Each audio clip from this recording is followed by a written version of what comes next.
So, without further ado, let's jump into talking about this live show. And if you're new to us, what we like to do first is give a recap of the episode so that we're all on the same page, diving into the discussion. And we also cut that recap out, host it as its own video for your catching up convenience. So, if you find yourself just on the recap video and you want to hear our full thoughts, that will be linked down in the description below. All right. So to kick us off, episode 98 of Campaign 3 was called The Nox Engine. And we pick up with Bell's Hells exploring Aeor, where we had left them off, particularly in this chamber where there was a lot of carnage, a lot of bodies, a lot of chains all over the floor. And members of Bell's Hells had started to experience this kind of delusion, this vision. Specifically, Chetney had just come off of one, and where we left off in episode 97 was Dorian having just had one of these visions where he saw his brother Cyrus, who was basically, blaming him for his death. So this episode picks up with that vision kind of still going on, and Dorian saying, "This isn't real. Like, you're not my brother." And Cyrus says, like, "I'm not lost. My soul is trapped here, but I can be saved. Like, there's a curse in this place. You have to stop it. It's preventing us from passing on. Like, free us." And then Dorian sees like this purple crystal start to like spin. And it's at this point that Dorian kind of snaps out of it. And where his brother was is now just this ancient corpse that was always in the room. And he just starts like digging through the corpse to try to find this crystal that he saw in his vision. But he cannot find it. And Dorian tells everybody else what he saw, and they're like, "Okay, yeah, something weird is going on here. We need to be careful, like it's trying to trick us." And then Imogen actually is the next one to kind of have one of these visions. And with her, she's like on Ruidus and she sees her mother. But Imogen is not falling for it. She's like, "Hey, show yourself, like show your true self. Perhaps we can talk, like make a deal."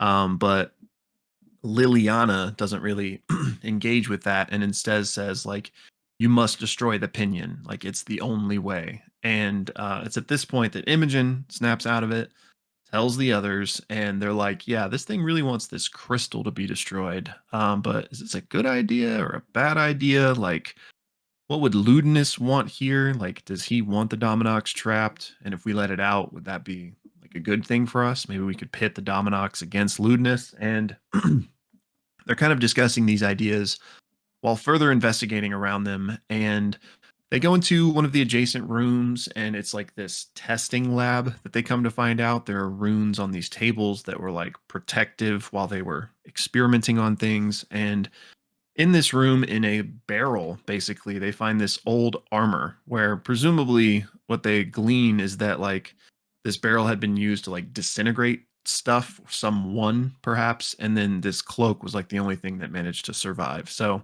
they tuck that away as it's clearly magical, but don't really investigate it further right now. They do some more investigating around, and Orem can actually hear something coming from behind one of the doors. So they're like, "What should we do? Should we leave that? Should we investigate it?" And as they're talking, Dorian just goes up to the door and does the shave and a haircut knock. And then they get a reply back, a reply knocked back. So they open the door, and inside this room is a minotaur, mostly black and light. Well, excuse me, black and white with armor with the symbol of two dark horns on it. And this is when Sam Riegel comes out and joins the table, as this is his new character, who we come to find out is Braius Doomseed. The first thing they notice is that he is pouring blood from a big wound on his throat. But Braius immediately recognizes Tevin, who is Fern's devil pact guy. And he's like, "Oh, like you're with Tevin? I can trust you guys then. It's been tough out here for religious people, so I've had to be on guard." And they're like, "Who are you? What are you doing here?"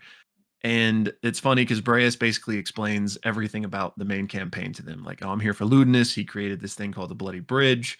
And they're like, "We know." So the long story short is that Braius was like an undercover agent within the Ruby Vanguard that had come to try and kill Ludinus. But before he got his chance, while they were coming down here exploring, the Dominox started giving people in his crew these visions, and they basically all turned against each other, and all of them died except for Braius, but he has this really bad throat wound, so like he's not doing great either.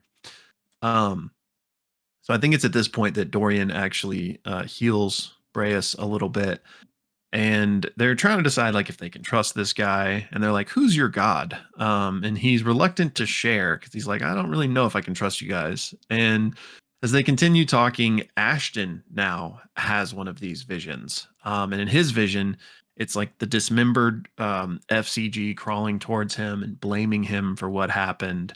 But Ashton is having none of it. He's like, we know like we know this is you, dude. Like, stop trying to trick us. Like, just talk to us yourself. This is making us not want to help you. But again, the Dominox just like keeps going on with this trick. And as FCG says, you have to destroy the crystal. Like, that's the only way to help me pass on. My soul's trapped here. The vision ends.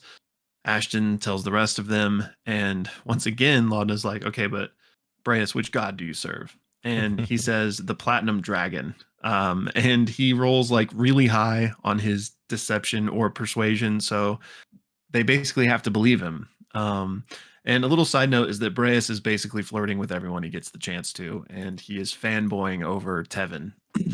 It's at this point that Essig points out, like, hey, I found something over here. And there's like these little portholes in the room that let you view into another room.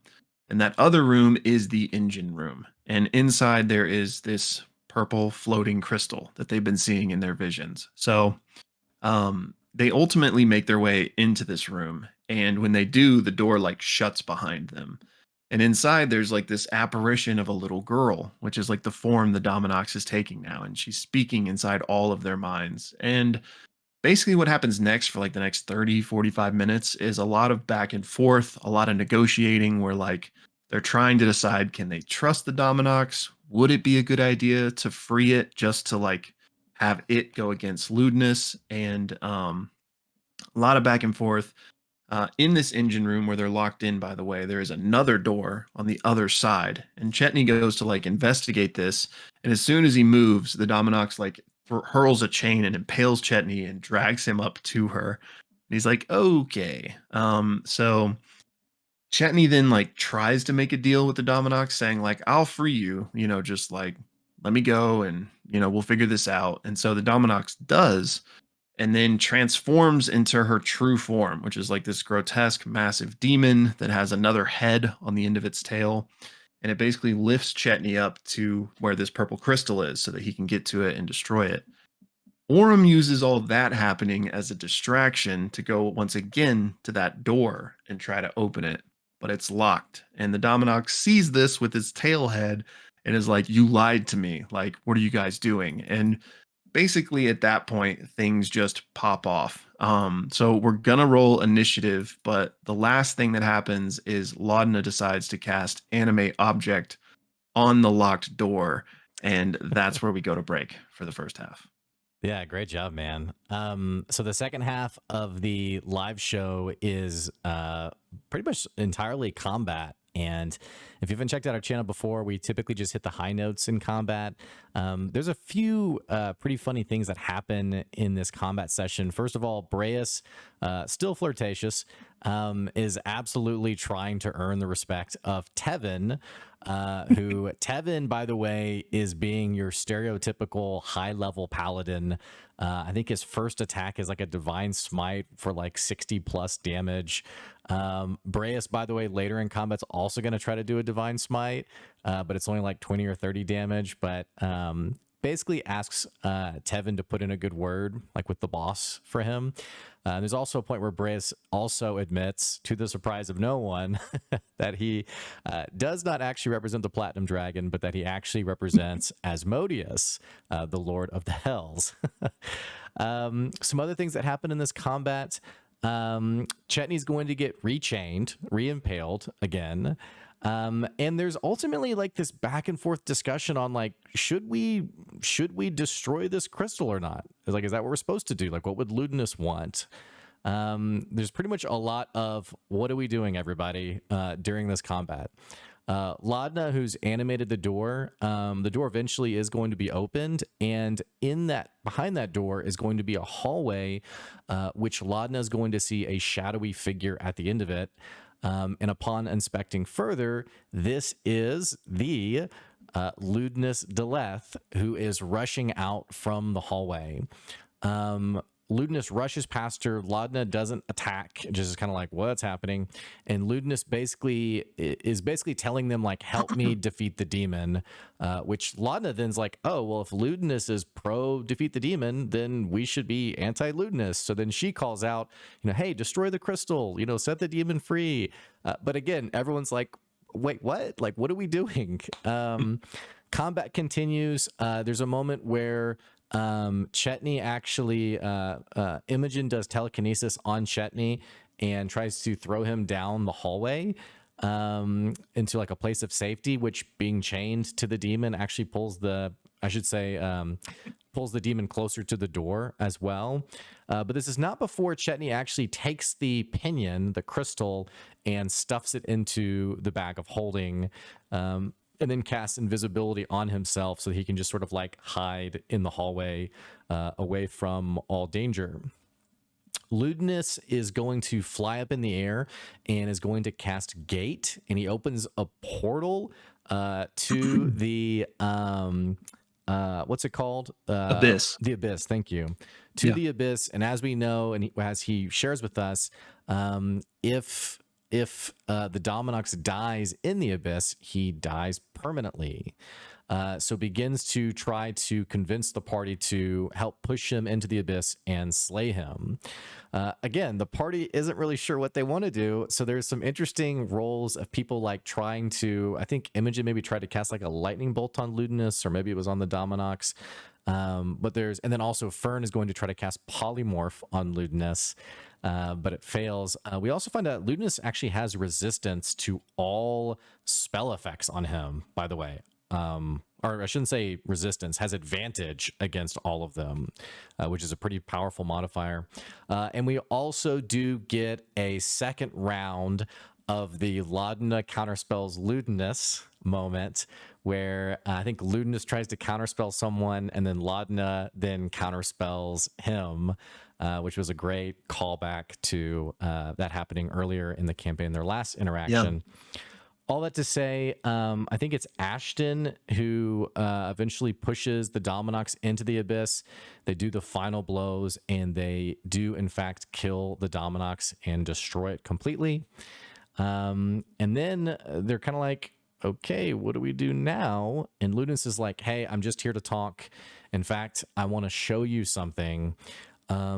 The party very carefully follows him down this hallway that he came out of, with the exception of Orem, who's extremely hesitant to do anything this person is asking them to do. And Fern, being the great friend that she is, offers to walk alongside him and even carry him down this hallway to see what's at the end of it. At the end of this hallway, they step into another room where I think Matt describes what seems like a large, massive, I think it was like a green sphere, but some kind of device that's in this room. I think he even said it was like cracked in one spot. Ludnus steps into the room leading them and basically says, this device back during the calamity was a prized Aeorian piece of technology, and it effectively captured all the events of the city and everything that was said by every person in the city leading up to Aeor's destruction, and basically says, hey, this is the smoking gun for why the gods must be destroyed, why they must be defeated. If don't take my word for it, let me just show you.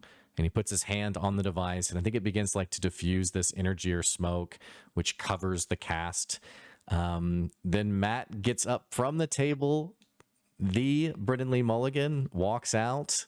They give each other a hug. Brennan sits down, and I can't give it justice, but in true Brennan fashion, he holds his hands up and says, light, and begins to describe a palace of light. And I think he mentions has all these other elements of fire and water and air that are present. But gives us just the smallest description of a palace before saying, "Is it Thursday yet?" And that is where the live show comes to a close. Episode 98 of Campaign 3, The Nox Engine. That's our recap today. If you're watching just the recap, we want to hear what you thought about the episode, and we're going to share our thoughts on the episode. So click the link in the description to get our full discussion, and we'll go from there. So